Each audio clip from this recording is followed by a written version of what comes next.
नमस्कार, मैं हूं रूप सिंह मैत्री, पूर्व कृषि वैज्ञानिक आईसीआर। बेसिकली आज हम डिस्कस करेंगे आईसीआर यूजी एग्ज़ाम के बारे में।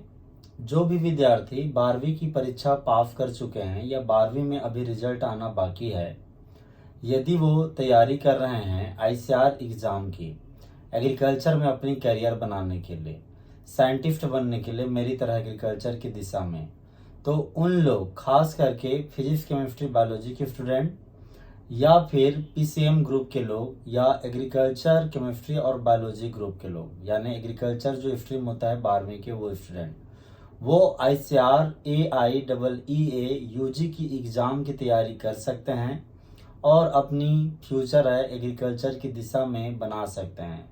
हम सब जानते हैं कि आज के वर्तमान समय में एग्रीकल्चर एक ऐसा एरिया है जहाँ पे सरकारी नौकरियाँ ज़्यादा है। लगभग मैक्सिमम स्टूडेंट अपनी करियर या रोजगार है वो सरकारी क्षेत्र में बना पाते हैं एग्रीकल्चर में। यही एग्रीकल्चर की एक खूबसूरती है। मैं यहाँ पे एक छोटा सा डिस्कशन करूँगा जेनेटिक्स के ऊपर में। तो यहाँ हम देख रहे हैं principle of inheritance and variation. तो basic concept of genetics and inheritance of one gene, ये हमारा टॉपिक है डिस्कशन का। यहाँ आपको बताना चाहूँगा कि बेसिकली जेनेटिक्स क्या है।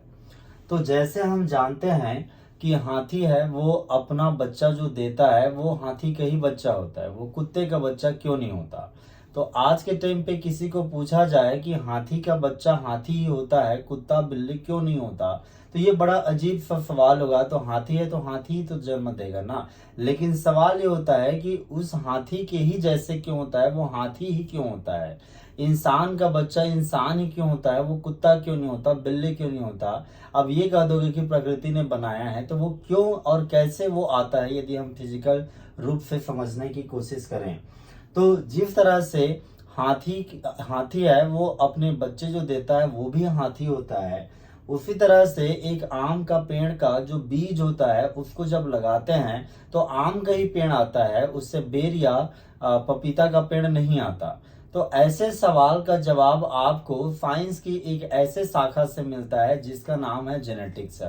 जेनेटिक्स ये बताता है कि माता पिता के गुण है वो कैसे बच्चों में ट्रांसफर होते हैं, या ऐसे कह सकते हैं कि बच्चा है वो माँ बाप के ही जैसे क्यों पैदा होता है, दूसरे तरह से क्यों पैदा नहीं होता। तो यही बात है, इसी को समझना एक बड़ा इंपॉर्टेंट पहलू है और ये जेनेटिक्स में आता है। जैसे मैं आपको एक बात बताता हूँ, ये एक इंसान है, ये फादर हैं और ये मदर हैं। इन दोनों का जो बच्चा होगा, चाइल्ड होगा, प्रोजनी होगा, वो इन्हीं के जैसे होगा गुणों में। अब बात आती है गुण, तो गुण किससे कहेंगे, जैसे हम जिसको गुण या चरित्र कहते हैं, अपनी करेक्टर, उसकी हम बात नहीं कर रहे हैं। यहाँ पे हमारा करेक्टर या ट्रेट का मतलब होता है जो फिजिकली दिखता है, कि जैसे मेरा 2 आंख है या इसके 2 आंख है, तो ये 2 आंख होना एक ट्रेट है, 2 कान होना एक ट्रेट है, 2 हाथ होना ट्रेट है। तो इस तरह से नाक, कान, आंख, एक एक ये ट्रेट है। मेरा हाइट या इस व्यक्ति का हाइट ये एक ट्रेट है, लक्षण है। तो सोच के देखिए कि इस इंसान के 2 आंख है, तो उसके चाइल्ड का भी 2 ही आंख होता है, 4 आंख या 10 आंख क्यों नहीं होता। इसका एक मुंडी है तो उसका 10 मुंडी क्यों नहीं होता। उसका हेड है, एक ही हेड है, इसका 10 हेड क्यों नहीं होता। तो इस तरह से पेरेंट के जो गुण हैं, पेरेंट के ट्रेट हैं, वो बच्चे में आते हैं। तो ये इस तरह से ट्रांसफर होना को, ट्रेट के पेरेंट से प्रोजनी में, चाइल्ड में ट्रांसफर होने के प्रॉपर्टी को इनहेरिटेंस कहते हैं। क्या कहते हैं, ये इनहेरिटेंस कहलाता है। और जो इनहेरिटेंस है इसका स्टडी करना जेनेटिक्स कहलाता है। एक दूसरी बात ये भी हमें ध्यान में रखना पड़ेगा कि किस तरह से, जैसे ये हैं तो ये इनके बच्चे हैं, 5 बच्चे हुए। अब एक ही पेरेंट के 5 बच्चे हैं, उनमें अलग अलग डिफरेंसेस होता है। तो उन 5 बच्चों में डिफरेंसेस को वेरिएशन कहते हैं। वेरिएशन कि एक ही पेरेंट के 5 बच्चे हैं, 5 प्रोजनी हैं, तो उनमें वेरिएशन है, डिफरेंसेस है इसको। तो इसके पीछे कारण क्या होता है, इसका जवाब मिलेगा आपको जेनेटिक्स के स्टडी करने से। तो 1905 में जब जेनेटिक्स शब्द दिया बेटसन नाम के साइंटिस्ट ने, तब उनको ये लगा था कि इस तरह के स्टडी से क्या हो जाएगा।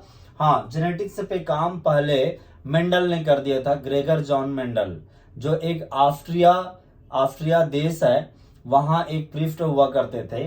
तो उन्होंने ही इसके ऊपर में मटर के पौधे को लेकर के पहली बार काम चालू किया और उन्होंने बताया इनहेरिटेंस के बारे में, वेरिएशन के बारे में। तो जेनेटिक्स क्या है, इनहेरिटेंस और वेरिएशन का स्टडी करना हुआ। ये पॉइंट आपको ध्यान में रखना है। ये एक बेसिक कॉन्सेप्ट है। इस छोटी सी डिस्कशन के माध्यम से ये बताने की मैं कोशिश कर रहा हूं कि जेनेटिक्स क्या होता है और कैसे होता है।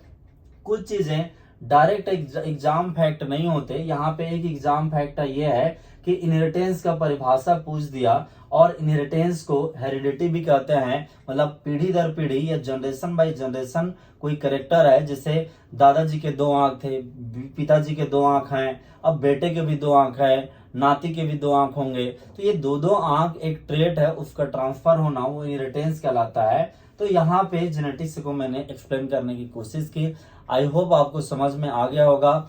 जो भी विद्यार्थी आईसीआर यूजी एग्जाम की तैयारी कर रहे हैं वो हमसे जुड़ सकते हैं हमारे यूट्यूब चैनल के माध्यम से, और कोर्स रजिस्टर कर सकते हैं हमारे वेबसाइट में विजिट करके www.agrimly.com पर। Thank you very much.